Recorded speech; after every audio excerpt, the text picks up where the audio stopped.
오호라, 나는 곤고한 사람이다. 이 사망의 몸에서 누가 나를 건져내? 바울 사도가 로마에 있는 성도들에게 편지하면서 고백한 내용입니다. 아니, 저는 개인적으로 바울의 이 위대한 하나님의 사람이 구원받고 하나님의 사명을 감당하고 있는 이 바울이 이런 고백을 하고 있을 줄이야 우리가 생각을 하겠습니까? 너무너무 죄의 사망이 자기를 짓누르고 있고 하나님 앞에 구원을 받았고 성령으로부터 인치심을 받아서 복음을 전하고 있는 사도 바울임에도 불구하고 이 고백을 가감하게 지금 로마에 있는 성도들에게 편지하면서 보내고 있어요. 적고 있어요. 이 로마서 7장은 우리 한번 따라하겠습니다. 성령의 새로운 길, 성령의 새로운 길을 말씀하고 있습니다. 6절에 보니까 이제는 우리가 얽매였던 것에 대하여 죽었으므로 율법에서 벗어났으니 이러므로 우리가 영의 새로운 것으로 섬길 것이요 율법 조문에 묵은 것으로 아니한다. 여기에 영이라고 하는 것은 튜뉴마라고 하는 성령을 말하는 거예요. 성령으로 말미암아 새로운 것, 새로운 길, 새로운 삶을 살게 되었다는 거예요. 하나님의 성령으로 말미암아 새로운 삶을 사는데 어떻게 사망이 나를 짓누를 수 있고 어떻게 죄의 몸에 얽매여서 탄식하는 이 소리를 낼 수 있습니까? 오늘 이것이 로마서 7장의 말씀입니다. 저와 여러분에게 오늘 이 말씀이 진리요 복음으로 행복으로 다가오기를 축복합니다. 어거스틴은 10대의 정욕이 끄는 대로 타락의 삶을 살았어요. 흑인 노예를 첩으로 취해서 사생활을 낳기도 했습니다. 그때의 삶을 자신의 고백록에서 불결한 정욕의 가마솥이 내 주위에서 부글부글 끓어대고 있다라고 수레했습니다. 이런 타락의 삶에서 벗어나고자 세상은 빛과 어둠, 육체와 영이 싸우는 전쟁터라고 가르치는 이교도 만이교에 빠지기도 했어요. 그렇지만은 그의 삶의 변화는 없었습니다. 그의 내면은 정말로 사람이 무엇 때문에 이렇게 살아야 되는 그 진리를 발견하지를 못했어요. 주 387년 어느 날 어거스틴은 밀라노의 어떤 정원에 앉아서 혼자 묵상하고 있었는데 그의 귓가에 취하여 읽어라, 취하여 읽어라 이런 어린아이들의 노래소리가 들렸어요. 그는 자신도 모르게 옆에 놓여있는 책을 잡았는데 그것이 바로 성경책이었고 그 성경책을 펴니까 로마서 13장 13절에서 14절의 말씀이 들어와 읽게 됩니다. 낮에는 같이 단정히 행하고 방탕하거나 술 취하지 말며 음란하거나 호색하지 말며 다투거나 시기하지 말고 오직 주 예수 그리스도로 옷 입고 정력을 위하여 육신의 일을 도모하지 말라. 이 말씀을 읽는데 어거스틴은 이 말씀을 읽는 순간부터 자기의 내면에 하나님의 역사, 성령의 역사, 말씀의 역사, 성령의 새로운 길의 역사가 꿈틀거리기 시작했어요. 그는 이 말씀을 붙들고 하나님 앞에 회개하고 주님 앞에 회개하고 성령의 은혜를 받아서 정말로 하나님의 놀라운 사명을 감당하는 그런 하나님의 사람이 되었습니다. 성령의 새로운 것, 성령의 새로운 것, 영의 새로운 것, 성령의 새로운 출발, 성령의 새로운 역사, 성령으로 말미암아 새로운 새 사람의 역사를 말하고 있어요. 바울도 한때는 예수 믿는 사람들을 박해하는 자였습니다. 시리아의 다마스쿠스로 예수 믿는 사람들을 잡으려고 원정을 가던 중에 그는 살아계신 예수님을 만나게 하게 됩니다. 분명히 십자가에 죽은 예수였어요. 제자들과 그 많은 사람들이 믿었던 그 예수를 이 바울도 다마스쿠스로 가는 선상 광야에서 만나게 됩니다. 그 예수님이 살아계셨어요. 그의 인생에 전환점이 일어납니다. 바울은 묻습니다. 당신은 누굽니까? 당신은 누굽니까? 라고 물었어요. 그때 예수님은 부활하시고 성천하시고 살아계신 예수님은 바울에게 말합니다. 너가 박해하는 예수다. 너가 박해하는 예수다. 너가 박해하는 예수다. 그 소리에 바울은 꼬꾸라지게 되었고, 정말로 예수님이 살아계시는구나, 부활하셔서 살아계시는 하나님이시구나. 그는 성령의 새로운 것으로 인생을 출발하게 됩니다. 많은 사람들이 성령의 새로운 출발점을 경험하게 됩니다. 어떤 사람은 돈도 있고요, 어떤 사람은 지식도 있고요, 어떤 사람은 나름대로 인생의 성공을 해서 권력을 가지기도 했습니다마는 다 그 사람들마다의 행복을 주지를 못했어요.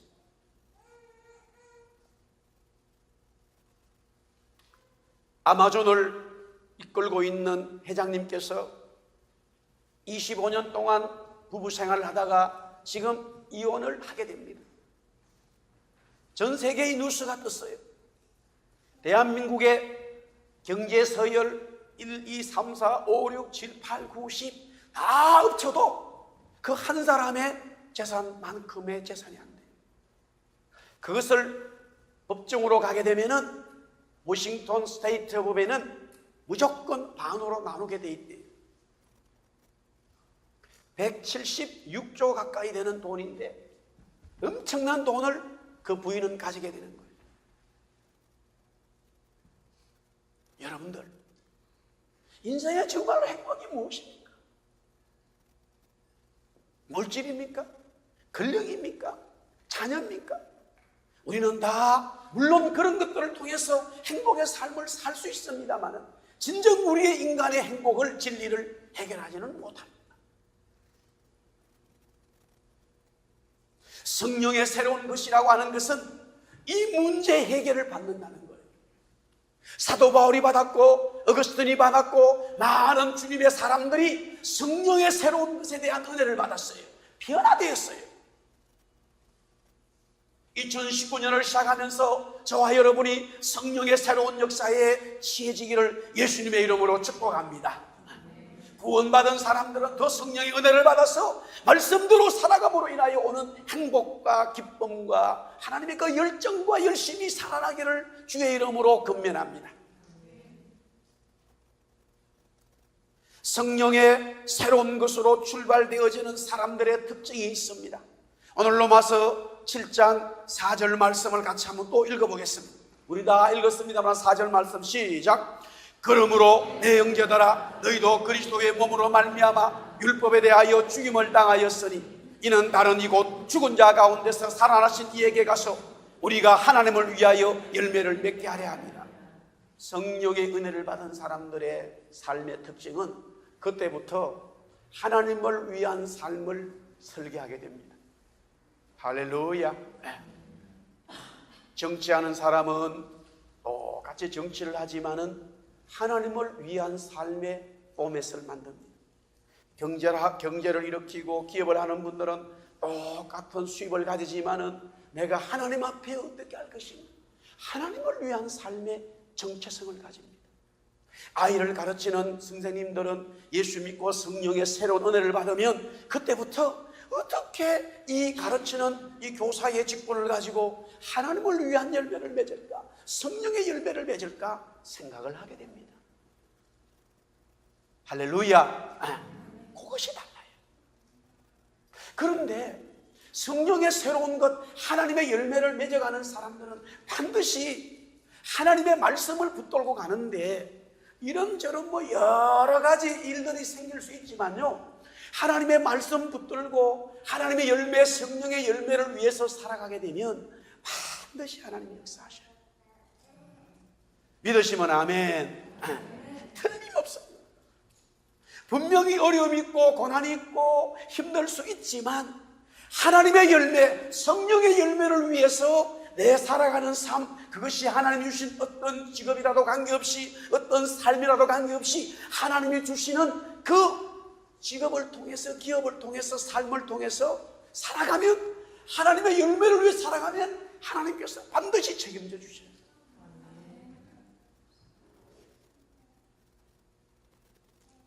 오늘 바울은 로마에 있는 성도들에게, 저는 오늘 여러분들에게 성령의 새로운 것으로 하나님의 열매를 맺어가는 놀라운 역사가 있기를 축복합니다. 그러나 지난날의 우리의 삶을 돌아보면 우리는 어떤 사람이었느냐? 5절에 말씀하고 있습니다. 7장 5절 말씀 우리가 다 같이 또 한번 읽어보겠습니다. 시작. 우리가 육신에 있을 때에는 율법으로 말미암는 죄의 정욕이 우리 지체 중에 역사하여 우리로 사망을 위하여 열매를 맺게 하였다.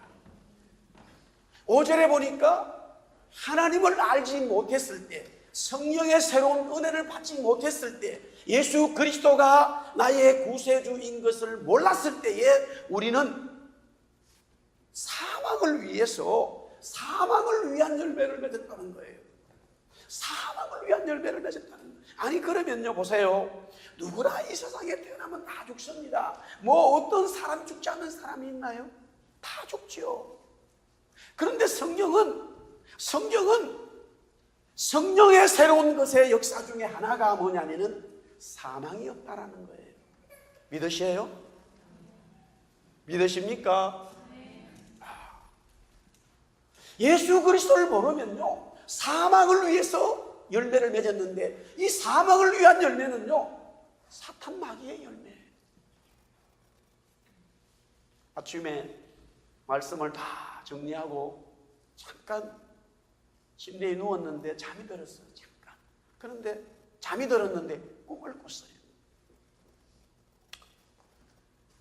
여러 목사님들 부부들이 있는데, 하여튼 사람들이, 우리 주문한 목사님 부부들이 한 몇 가정, 여러 가정들이 있었는데 라면을 먹고 있었어요. 신라면인지 농신라면인지 모르지만 하여튼 라면을 먹고 있어요. 그런데 옆에 있는 분들은 생각이 하나도 안 나고, 오영석 목사 부부가 같이 있었어요. 둘이 같이 이렇게 라면을 먹고 있는데 그 꿈속에서도 지금 오 목사가 여기 있는 목사가 아니구나, 저 하늘나라에 있구나, 꿈속에서도 알고 있었어요. 그래서 제가 이렇게 말했어요. 오 목사, 라면 맛있지? 맛있다는 거예요. 우리 다음에 또 먹자고, 그러자고 그러더라고요. 그래서 내가 이렇게 손을 잡으려고 그러니까 이렇게 약간 뒤로 물었는데, 순간 제가 물었어요. 이렇게 물었어요.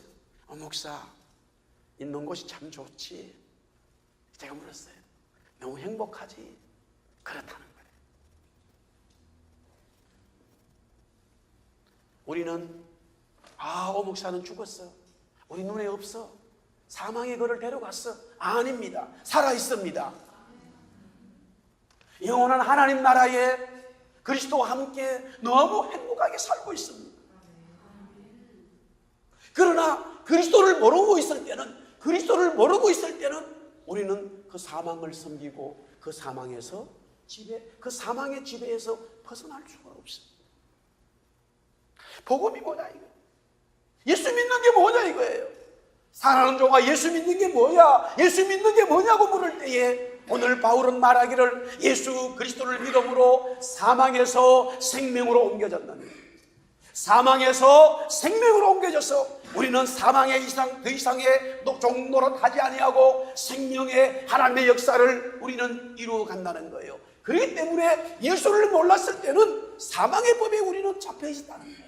사망의 열매를 맺었다는 거예요. 그 말이 무엇입니까? 예수님을 모셨을 때에 많은 일들을 합니다. 엄청난 사람들로부터 인정받는 어마어마한 일들을 하지만은 성경은 말하기를 그 모든 것들은 예수님을 모른 구원을 받지 않은 사람들은 다 마귀를 위한 것이라고 딱 정리해버려요. 어떨 때는 너무너무 가혹한 판단일 것 같아요. 가혹한 심판일 것 같아요. 그럼에도 불구하고 성경은 분명하게 그렇게 선언하고 있습니다. 그러나 반대로 예수 그리스도를 영접한 이후에 다른 사람들이 알아주지 않는 아무것도 아는 살아가는 친구에게 이웃에게 물 한 잔을 권해주는 것조차도 하나님은 좋아하시고 네가 나를 위해서 물을 주는구나, 네가 나에게 옷을 입혀주는구나 라고 하나님은 받으신다는 거예요. 그래서 그것은 하나님의 열매를 맺어가고 있다는 것이죠. 할렐루야. 이와 같이 예수 믿은 사람은 하나님의 열매를 맺어가는 것이고 예수를 모르는 사람은 사망의 열매를 맺어가는 것이다 라고 말할 수 있는 게 뭐냐? 어떤 척도가 필요했습니다. 무엇이 그런 근거로 이야기할 수 있는가? 그것은 성경이 말하기를 율법이라고 했습니다. 율법이, 하나님의 말씀, 율법, 계명이 너는 구원받은 사람이야, 너는 악인이야, 너는 죄인이야, 너는 의인이야 라고 규명을 한다는 거예요. 그러다 보니까 대부분의 사람들은, 아니 예수님을 믿고 있는 하나님의 사람들조차도 예수 믿던 이후에 계속적으로 내가 이 율법을 지켜야 되느냐 말아야 되느냐, 아니면 내가 죄악 속에 있음을 볼 때 너무 바울이 고백한 것처럼 오라 나는 곤고한 사람이라고 고백하는 것처럼 이러다 보니까 율법이 자꾸 나로 하여금 무언가를 불편하게 만들고, 율법이 없으면 좋겠어, 율법이 없으면 좋겠어, 율법은 나에게 거추장스럽고 나를 힘들게 만들어, 이렇게 말할 수 있다 이거예요. 그러나 바울은 오늘 말하기를 율법은 어떤 것이라고 확실하게 말씀해 주고 있습니다. 12절 말씀 보겠습니다. 우리 다 같이 했습니다. 12절 시작. 이로보건대 율법은 거룩하고 계명도 거룩하고 의로우며 선하다. 율법은 거룩하고 의로우며 선하다는 거. 우리 한번 따라하겠습니다. 율법은 거룩하고 율법은 의로우며 율법은 선하도다. 여러분들, 거룩하고 의롭고 선하다는 것은요, 하나님이 가지는 속성입니다. 하나님만이 가지고 있는 속성입니다. 그러면 왜 율법을 거룩하고 의롭고 선하다고 말했을까? 율법은 하나님으로부터 왔기 때문에. 그뿐만이 아니라 율법은, 우리 한번 따라해서 율법은 하나님이다. 아멘. 율법은 하나님으로부터 왔고 율법은 하나님 자신을 가르치고 있습니다.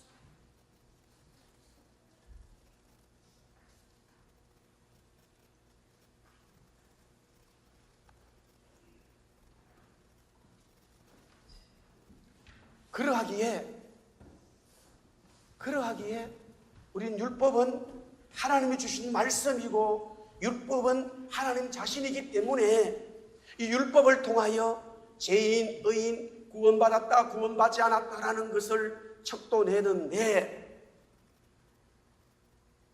율법을 통하여 가만히 보니까 내가 구원받은 이후에도 생각이나 마음이나 어떨 때는 행동적으로도 하나님이 원하시는 말씀대로 살지 못하는 것을 발견하게 됩니다. 바울조차 마찬가지예요. 그래서 오늘 로마서 7장 24절에 보니까 오라 나는 곤고한 사람이라, 이 사망의 몸에서 누가 나를 건져내랴. 여기서 사망은 똑같이 사망의 열매를 말하는, 사망은 마귀와 사탄을 얘기하고 있는 거예요. 구원받은 하나님의 사람인데 어찌 사망이 그를 분명히 사망에서 생명으로 옮겨졌는데 사망을 다스리고 있는 마귀가 나를 괴롭힐 수 있을까라는 것이죠.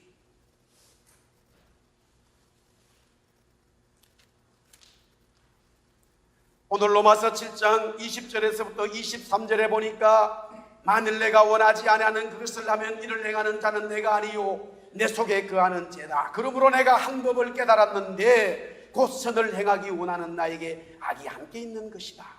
내 속사람으로는 하나님의 법을 절구하되 내 지체 속에서 한 다른 법이 내 마음에 법과 싸워 내 지체 속에 있는 죄의 법으로 나를 사로잡는 것을 보는다.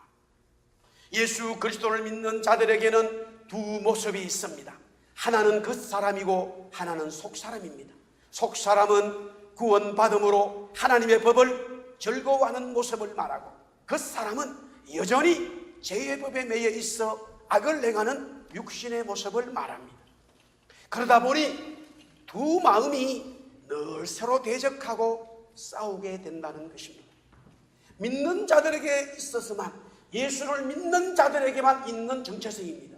예수를 믿지 않는 사람들은 그 사람만 있어요. 그러나 예수를 믿는 사람들은 그리스도로 말미암아 속사람이 만들어졌는데, 그때부터 그 사람과 속사람이 계속적으로 싸우게 되는 거예요. 그것을 다른 말로 바울은 갈라디아서 성도들에게 편지하면서 성령의 소욕, 속사람은 성령의 소욕이요 그 사람은 육신의 소욕이라고 말하고 있습니다. 이게 예수 믿는 사람들의 정체성이에요. 마치 우리가 대한민국에 살다가 캐나다 와서 영주권을 받고 이제 시민권을 받게 되면은 캐나다의 법을 따르게 되는데, 우리가 살았던 한국에서의 모든 간섭과 삶의 모습들이 그대로 우리 속에 있습니다만은 여기에 보면 다른 것들이 많아요. 그러다 보니까 우리 1세대의 저를 비롯해서 우리 1세대 모든 성도님들은 그런 것 때문에 정체성이 많이 흔들려요. 여기서 태어난 자녀들은 여기에 법을 또 여기에 법에 따라서 교육을 받는데, 집에서는 부모에 의한 한국의 문화와 어떤 정체성을 가지게 되다 보니까 또 어떤 정체성의 흔들림이 있다 이 말이에요. 마찬가지로 예수 그리스도를 믿는 사람들에게는 그 사람과 속사람이 함께 있는 거예요. 그 사람과 속사람과 그 사람이 함께 공존해 있다라는 것이죠. 시편 51편 17절에 하나님께서 구하시는 제사는 상한 심령이라. 하나님이여 상하고 통회하는 마음을 주께서 멸시하지 아니하시니. 다윗이 눈물로 탄식의 고백을 드리고 있어요. 그 사람 때문에 다윗은 범죄하게 됩니다. 그러나 속사람인 다윗은 하나님 앞에 엎드려서 회개하면서 하나님 이 종을 용서하여 주시옵소서. 그 사람은 부패하지만 하나님, 속사람이 날로 새롭게 돼야 되는데 하나님 용서하여 주시옵소서 하고 눈물로 통해하는 기도를, 탄식의 기도를 드리게 돼요. 하나님은 이 탄식의 기도를 들으시죠.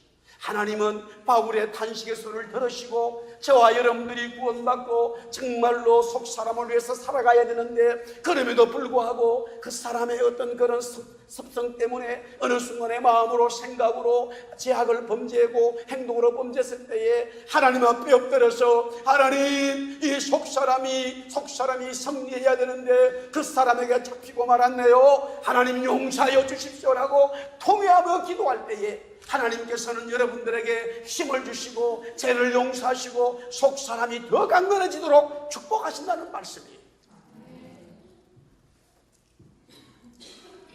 그래서 오늘 로마서 7장 25절 말씀 마지막에 우리 이렇게 한번 다 같이 읽어봅니다. 7장 25절 다 같이 시작. 우리 주 예수 그리스도로 말미암아 하나님께 감사하리로다. 그런즉 내 자신이 마음으로는 하나님의 법을, 육신으로는 제 법을 섬기고.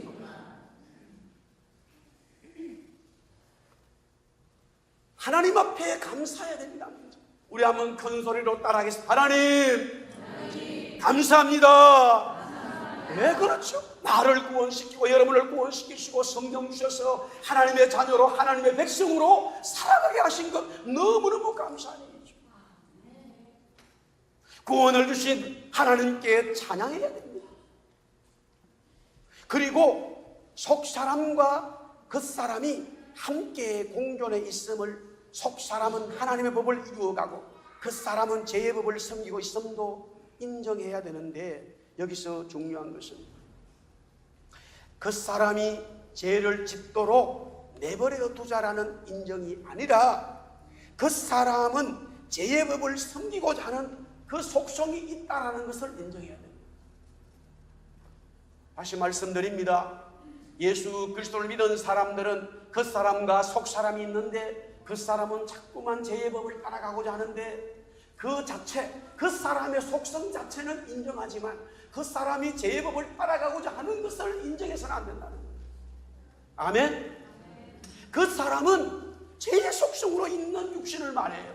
그렇기 때문에 언제든지 죄를 짓고자 하는데 그 사람이 죄를 짓는 것을 속사람이 내버려둬서는 안 된다 이 말이에요.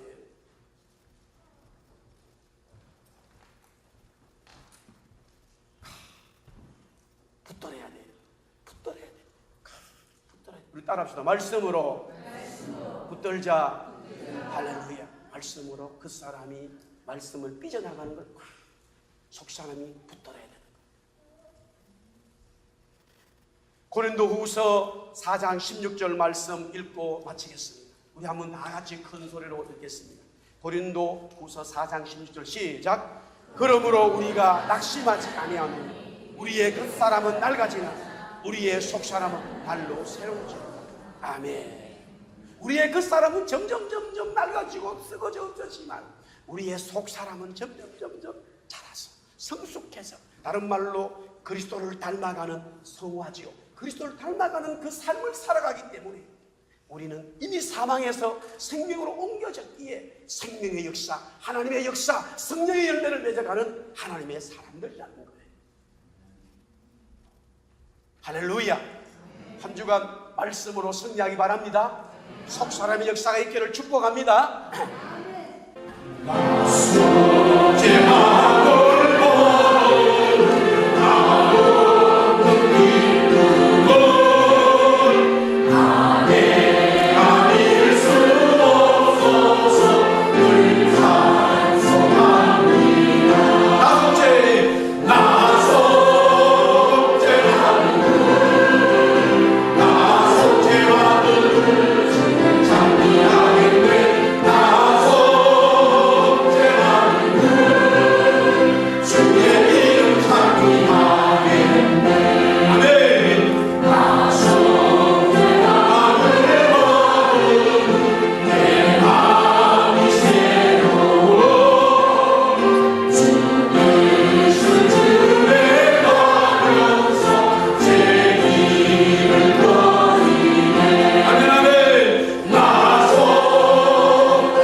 우리의 모든 죄를 속죄해 주신 예수 그리스도의 은혜와 하나님 아버지의 말로 다할 수 없는 사랑과 성령님의 감화 감동 역사하시고 오늘도 복음 듣고 말씀 듣고 구원받고 속사람과 그 사람이 함께 있음을 인정하면서 그 사람은 날로 부패되고 속사람이 살아나야 된다는 이 말씀으로 하나님께 결심하고 돌아가는 주의 백성들 위해 영원토록 함께 있을지어다. 아멘.